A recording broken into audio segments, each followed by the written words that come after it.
What it do, flight crew? FTC. Flight team, stand up! We got everything that went wrong with the Warriors 2023. Shout out to Swish Out once again after we reacted to the Jaja incident, man. I seen on this up recommended thing. Something very, very interesting that I think that we could all come together and react to, man. And you know what I'm saying, it hit harder because I'm a, you know what I'm saying, huge Warrior diehard fan, man. Okay, so like, anyway, bro, he basically put together, looks like a comp of everything in the timeline of the 2023. What went wrong with the Golden State Warriors, man? Now, if you're not honestly a real fan, if you're going to sit up here and say that everything was fine and dandy and perfect throughout the regular season with just very minimal and minor, nothing to worry about flaws and going to the playoffs, and then you want to act all shocked after we lose Game 6 to the Lakers, all right? So you can't be that delusional, you know what I'm saying? We have to sit here and really consider that there was a lot of crazy red flags that I felt like could have been fixed and could have been, you know what I'm saying, dealt with in a much better way. But unfortunately it didn't, and you can't, you know, go back in time. So the Warriors season has officially come to its Get back better next season. The dramatic, drawn out, up and down season for the Warriors is officially over. Still hurts, man. I can't believe it. Lakers play tonight and everything like that. They kick off, you know what I'm saying, around. I'm not going to obviously, because we don't watch full sports games because I have a life, you know what I'm saying. Your boy's going to be busy at a little video shooting and everything later. But I'm going to try and fire up a stream. You know what I'm saying, most of the playoffs after whenever the games and are close to, or whenever they're playing or whatever. You guys know we usually go with the flow and everything. And because, you know, I always like most of the time when we have like there's huge games that go on, I like going on stream and reacting to it versus like, now given for granted, you know, I always definitely like to, you know, saying do both 50-50 because it definitely has its pros, but definitely these crucial playoffs, finishing up the rest for like both of these conferences, the Eastern and Western, you know what I'm saying? It's a lot of detail and a lot of controversy and all that stuff that happens. So, you know what I'm saying? We're going to try and aim to, you know, up the stream a little bit more. That we're here. I want to take a deeper dive into what really went wrong with such a promising looking team 7-8 months ago. Last year, they surprised pretty much everyone and won the NBA championship. And this year, they barely got into the playoffs. And once they did, they resembled a team that barely got into the playoffs. So again, what exactly happened? All right, now one thing, man, we can't not take away the credit like that. The Warriors, the last fourth quarter, end of the regular season, I felt like had one of the better runs than any NBA team. Like if you looked at the fourth quarter Warriors in the regular season, not the third, not the second, not the first quarter, the end of the season, regular season, the last 25 games, like which is the fourth quarter, considerably, okay? The Warriors really was like a top 5 team. They really looked like a top 3 team in the Western Conference, bro. We got hot at the right time and everything like that. So to say that we barely made the playoffs and everything like that is crazy because we finished like almost a 5th seed. And to be honest with you, we had the hardest schedule in the NBA and we had less rest. Today's video is sponsored. Damn, a 3-hour long game. The Warriors for his altercation with Jordan Poole. The Warriors are still in the process of disciplining Green for the incident, in which sources say he threw a punch, but Meyer said he does not expect him to miss any games due to punishment. Here's what changes things. We see it. Okay, whenever tape is involved and you see or hear it, it always makes the situation worse. We can't pretend like the Draymond Green Jordan Poole incident wasn't really the first crack in what seemed like such a tight-knit organization. When we first got the news, I'm gonna be honest with you, bro. Here's my take on how everything really should have unfolded with that entire situation. And real Warriors fans or people with good basketball knowledge can, you know, saying butt in and think you're different in anything types of way. But my opinion, bro, if I was the owner of the Warriors, one of those players would have had to got traded, bro, before the regular season started. That's where they honestly, first mistake, and you cannot lie, as much as I hate to admit it, you cannot lie, that's where they went wrong, bro. All right? To have literally something that went, it would be a different story if that happened and that wasn't out and that wasn't viral and that wasn't everywhere on social media. Like, the fact that that was leaked out, bro, as soon as the minute it was leaked out, either Jordan Poole or Draymond Green should have been traded immediately, bro. Because what you're doing in that locker room now is that you can't sit up here and act like you're too big to avoid social media. You can't, bro.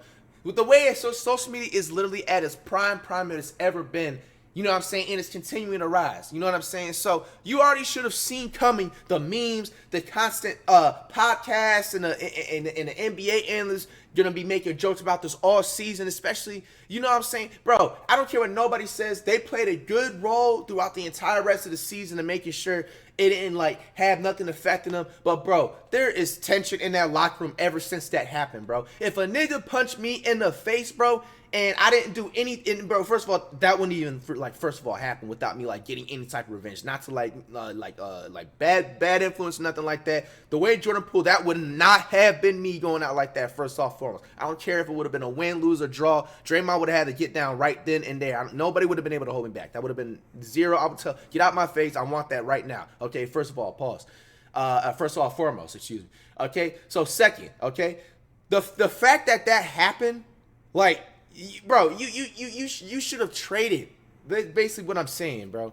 You can't have that. There's literally instant animosity. Jordan Poole every day or every other day, maybe every other week, was literally probably thinking like, damn, bro, should I like get back at Dream? Like, should I, bro? If he didn't think there's not one time, at least 4 or 5 times throughout the entire 23 regular season, Jordan Poole had that think about in a situation like, damn, if I was in a position that Draymond Green did something like that again, bro, I am defending myself, bro. I got to figure out how to get some type of revenge. Like, you know that is going on in the locker room, bro, or you know that, like, potential toxic mindset can possibly be brewing. And even the same thing in Green's case, bro. Green can possibly be looking over his shoulder, you know what I'm saying? Maybe Jordan Poole is not even, like, thinking about that at all or whatever, this, that, and the case. You know what I'm saying? Like, the fact that you have to, like, now you're put in a position where you have to extra watch your back.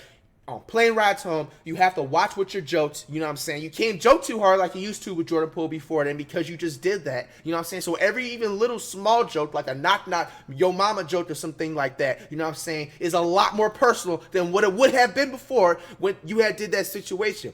So I don't understand, like, as a Warriors franchise, why would you even set, like, people that are grown men like that in this day and age with social media that had something like viral and controversial like that leak out in the locker room like that and still stick together as a team and think that was still gonna be it, bro? Like, no, I understand, and you got to give credit to some extent, because one thing I will tell you is that the Golden State Warriors, what they did do is that they did display a certain amount of professionalism, because what happens actually, you know, real world, there's people, for example, like I remember a barber I used to go to probably like 5 years ago. There was like that barber that I was going to was literally beefing with another barber that was like working in a chair across from him, and they've got down a couple of times, like, you know what I'm saying, before, you know what I'm saying, work has, and the reason I know is because, like, they, you know what I'm saying, they shared it and everything like that. But anyway, like, they ended up just being cordial, and they still was in same workplace and everything like that, and still able to work. In real life,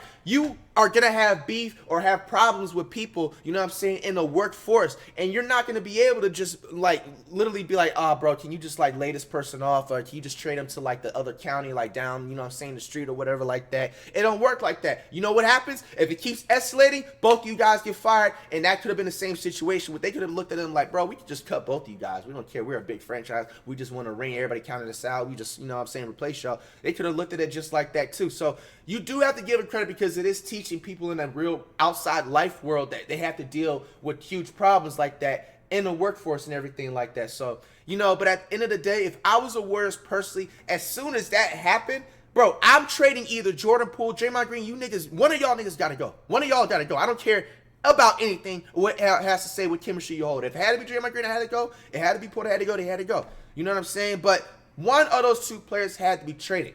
The fact that that didn't happen, that showed that this team, I felt like, didn't really take that entire scenario seriously, man, because the understanding to it, what did we think about every single Warriors game in the back of our heads, or every other Warriors game, honestly? You know what I'm saying? Even if you're not a Warriors fan, as soon as you see Jordan Poole and Draymond Green in the game, you think about that instant. As soon as you see them on the floor, you don't take it seriously. You know what I'm saying? So it's just like, I felt like they should have made that trade. It felt like something they slight. didn't. I remember the footage released of Jordan Poole shooting hours after the incident happened, and it felt like, okay, the punch couldn't have been that bad. But then the footage leaked, and the whole outlook on what felt like originally boys being boys, or specifically Draymond being Draymond, it felt completely different.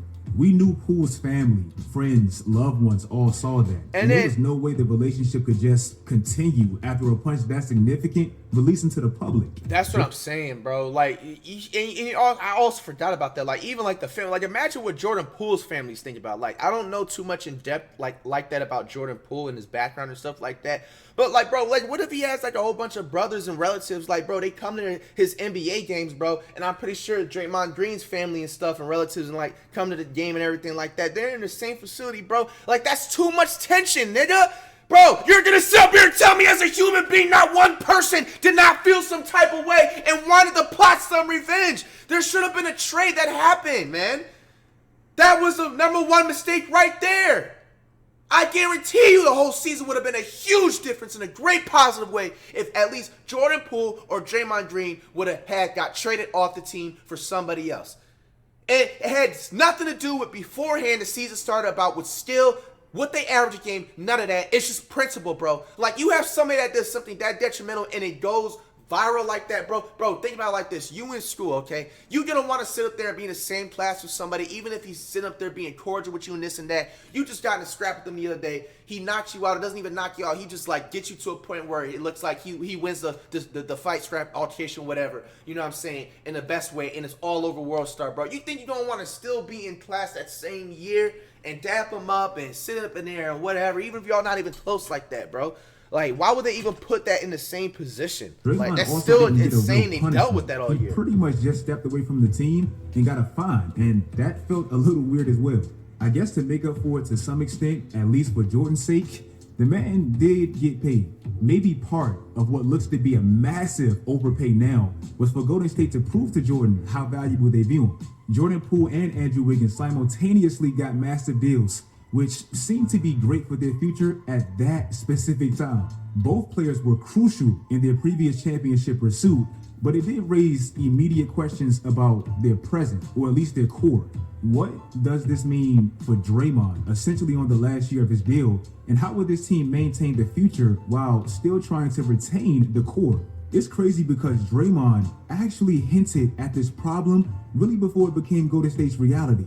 Even before the championship season last year, he talked about how the mix of old players and young players have never proven to win an NBA championship. Well, last season, they did it. But the inevitable problem that brewed eventually showed its ugly head this year. The Warriors started their season out extremely rocky, 3 games below 500 in the first 15 games of the year, losing their first 8 games on the road. It's crazy because how their season actually started was a good representation of how their season ultimately ended. Steph was averaging 33 on the most ridiculous splits, and outside of him and Wiggins, they really didn't have any help. Jordan Poole, after getting that contract, he regressed significantly. Klay Thompson was a walking brick, and the bench, it was laughably bad. Also, they came out as one of the worst defensive teams in the NBA, which, if you watch the Warriors in the past, even in the beginning stages, they were built on how solid they were defensively, so this was extremely abnormal. Also, their young players, specifically James Wiseman. The Warriors not being able to develop this man for whatever reason, or at least get back real compensation for a second overall pick, that set this organization back big time.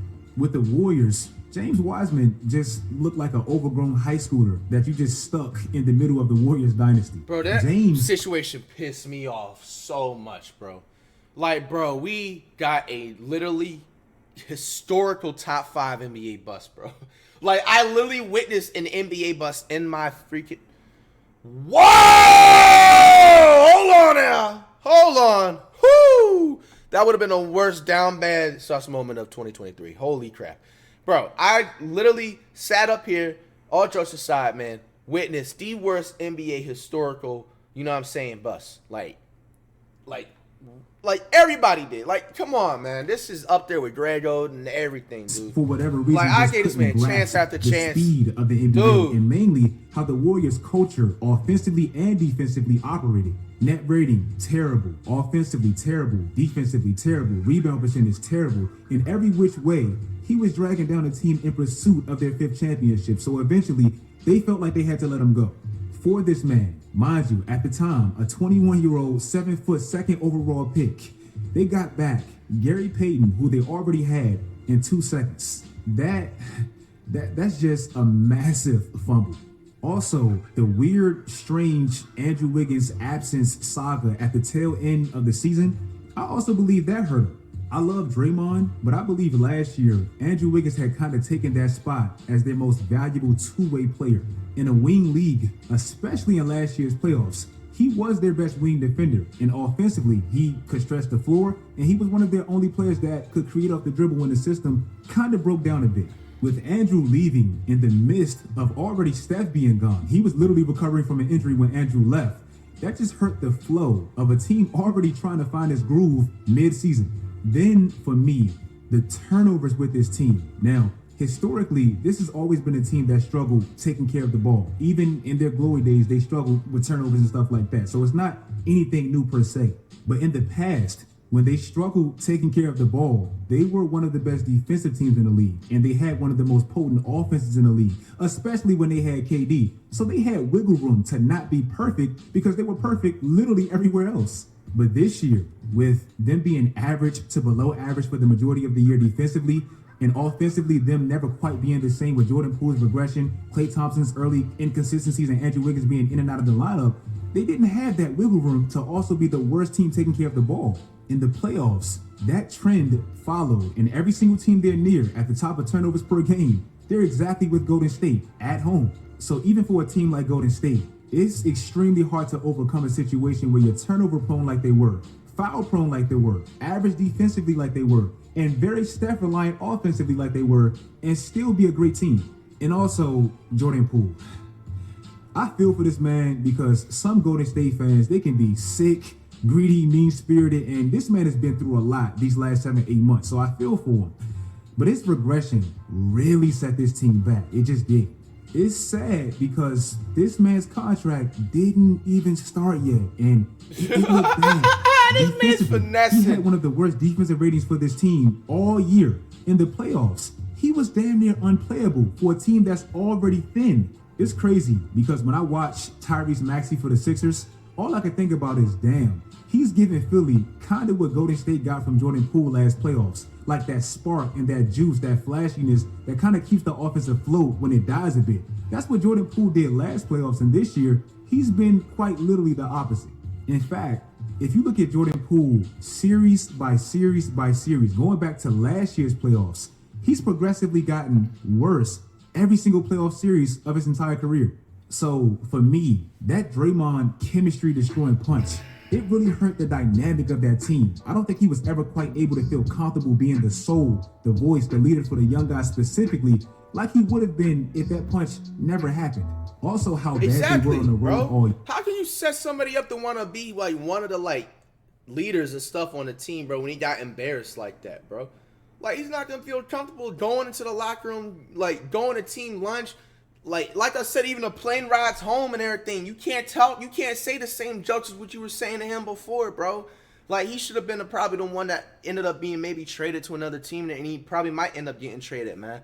And honestly, to tell you the truth, hey, let's say if Jordan Poole just had a bad run and maybe people just had a bad, you know what I'm saying, like, they're on a bad losing streak. I get it. Okay, fine. He can bounce back next season, bro.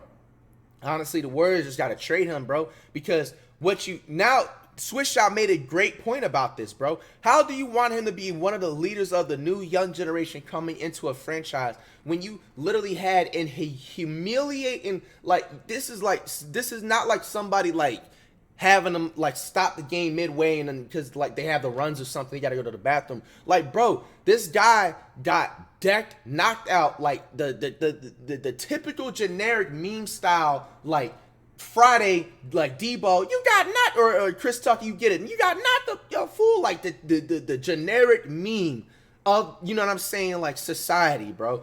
Like, nobody is ever gonna be able to bounce back by that type of embarrassment. If the cameras was off, hell yeah, they would have been able to. Just then it would have been just a rumor, or people could have been or he could have just like made up something extra or whatever. But the fact it was viral like that, bro, like, you're never gonna be able to bounce back. The way he's able to bounce back from that, he just gotta go to a different team and basically just restart.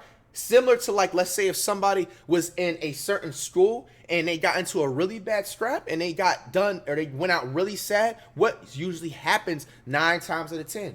You don't see them next week in school. They're out of there. They're a whole nother different school. We literally basically kind of damn near restarted life and everything like that. And you never hear about that situation ever again. You know what I'm saying? So when that happened, that Poole and Draymond Green situation, I honestly think, forget everything else, you know what I'm saying, the flaws and everything else with the James Wiseman, the bad road games, and then, you know what I'm saying, the turnovers. That entire situation is the reason why we lost this season. Right there. I don't want to hear nothing else. That is the reason why we lost this season. It makes a whole bunch of sense, bro. It makes a whole bunch of sense. And then on top of that, hear me out now.